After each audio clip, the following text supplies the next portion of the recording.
പാൽ ഉൽപാദനത്തിൽ മാസങ്ങൾക്കുള്ളിൽ കേരളം സ്വയം പര്യാപ്തമാകുമെന്ന് മൃഗസംരക്ഷണ ക്ഷീരവികസന വകുപ്പ് മന്ത്രി J Chinchurani. Arunnoottimangalam saint Thomas Malakkayattappally ഓഡിറ്റോറിയത്തിൽ നടന്ന ഉണർവ് ജില്ലാ ക്ഷീരസംഗമം ഉദ്ഘാടനം ചെയ്ത് പ്രസംഗിക്കുകയായിരുന്നു മന്ത്രി. ഇതാണ് പശുക്കളെ വളർത്തുന്ന ഒട്ടനേകം കർഷകർ നമ്മുടെ കേരളത്തിലുണ്ട്.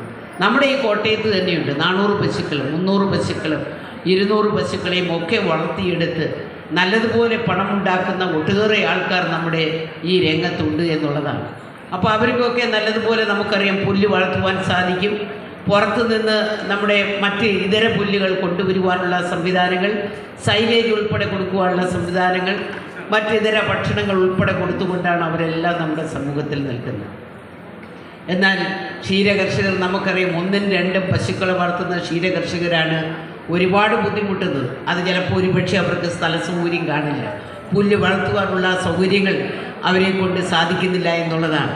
അപ്പോൾ നമുക്കറിയാം ഒരു 10 ലിറ്ററും 15 ലിറ്ററും പാല് തരുന്നൊരു പശു ഏകദേശം 20 കിലോ നമുക്കറിയാം ഈ പുല്ല് കൊടുക്കണം എന്നുള്ളത് യാഥാർത്ഥ്യമാണ്. സംസ്ഥാനത്ത് പാൽ ഉൽപാദനത്തിൽ 90% സ്വയം പര്യാപ്തത കൈവരിച്ചു കഴിഞ്ഞെന്നും ബാക്കി 10% വേണ്ടിയുള്ള നടപടി സർക്കാർ നടപ്പാക്കി വരികയാണെന്നും പാലിന് ഏറ്റവും കൂടുതൽ വില നൽകുന്ന സംസ്ഥാനം കേരളമാണെന്നും മന്ത്രി അഭിപ്രായപ്പെട്ടു. കന്നുകാലികളെ വളർത്താൻ താൽപ്പര്യമുള്ള വ്യക്തികൾക്കായി ബാങ്കുകൾ വഴി വായ്പകൾ അനുവദിക്കുമെന്നും അവയുടെ പലിശ സർക്കാർ അടയ്ക്കുമെന്നും മന്ത്രി സൂചിപ്പിച്ചു. ചടങ്ങിൽ അഡ്വക്കേറ്റ് മോൻസ് ജോസഫ് MLA അധ്യക്ഷത വഹിച്ചു. ക്ഷീരമേഖലയുമായി ബന്ധപ്പെട്ട വിവിധ അവാർഡുകളും ആദരവും ചടങ്ങിൽ മന്ത്രി നിർവഹിച്ചു.